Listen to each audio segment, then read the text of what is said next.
Ciao a tutti, faccio un video veloce su alcuni suggerimenti che secondo me vi possono essere utili nell'assemblare un componente su un assieme già abbastanza corposo, ovvero fatto già da tanti componenti. Quello che vi sto mostrando in realtà non è un assieme così ricco di componenti come potrebbero essere degli assiemi su cui effettivamente si va a lavorare abbastanza frequentemente, che possono avere 100, 500, 1000 o anche più componenti, però ci può essere d'aiuto per mostrarvi alcune procedure che possiamo utilizzare. Sicuramente la difficoltà che possiamo incontrare, principalmente in un assieme fatto di tanti componenti, è che se accendiamo i piani abbiamo una situazione abbastanza caotica che ci può rendere difficoltoso selezionare dei piani specifici che magari ci possono servire in assieme.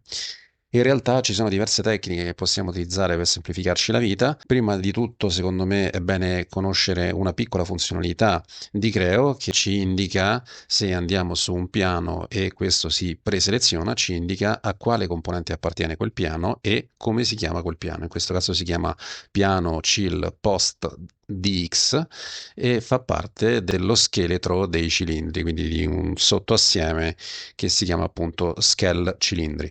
Così come se andiamo su altri piani, ovviamente viene mostrata questa etichetta che ci dà delle informazioni su dove è collocato questo piano, a quale sottoassieme appartiene. E quindi questo vale sempre, tranne che sui piani dell'assieme principale, dove invece non c'è un'indicazione del componente di appartenenza, perché viene dato per scontato che questi piani, senza un riferimento specifico ad un componente, appartengono all'assieme principale. Inoltre, comunque andando in un punto dello schermo e quindi della finestra grafica dove ci possono essere tanti piani, possiamo, ricordatevi, sempre preselezionarli con il tasto destro finché non troviamo quello che ci interessa, che ci viene chiaramente indicato dall'etichetta, e quindi a questo punto possiamo selezionarlo.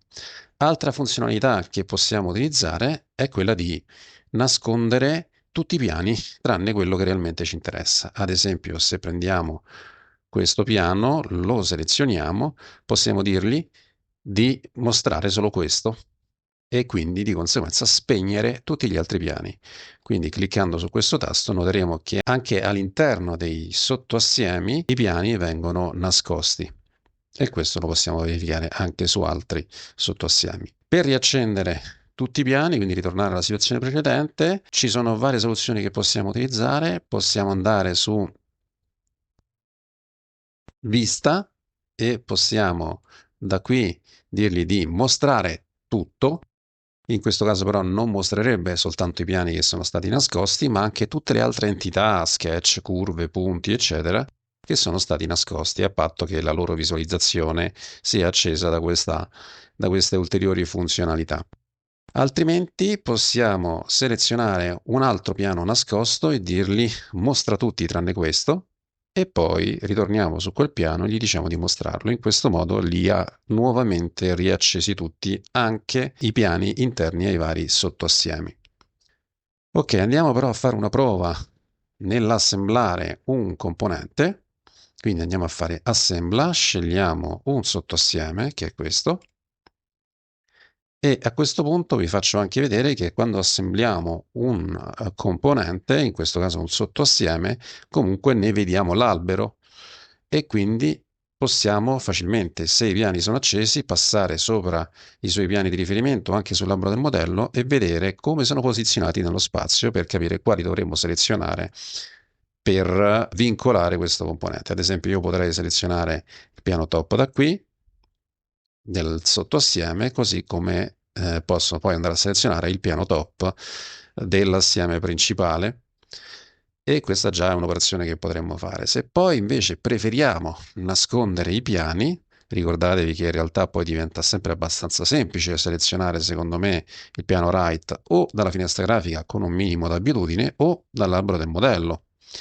Possiamo farlo tranquillamente, ma se preferite necessariamente nascondere tutti gli altri piani, vi consiglio di mettere in pausa la feature di assemblaggio del componente, selezionare il piano che ci interessa, andare su vista e dirgli da qui di mostrare solo questo piano, di conseguenza tutti gli altri verranno nascosti, operazione che poi vado a fare anche sul piano right del componente che sto assemblando, lo seleziono e gli vado a dire, tasto destro in questo caso, di mostrarcelo. E quindi Ritorno sulla feature di assemblaggio del componente, la metto nuovamente in play e seleziono i piani che a questo punto sono gli unici visibili. Vado a fare una piccola modifica sul vincolo, gli vado a dire che voglio un vincolo di coincidenza e poi sposto manualmente in maniera molto veloce il sottoassieme un po' più avanti.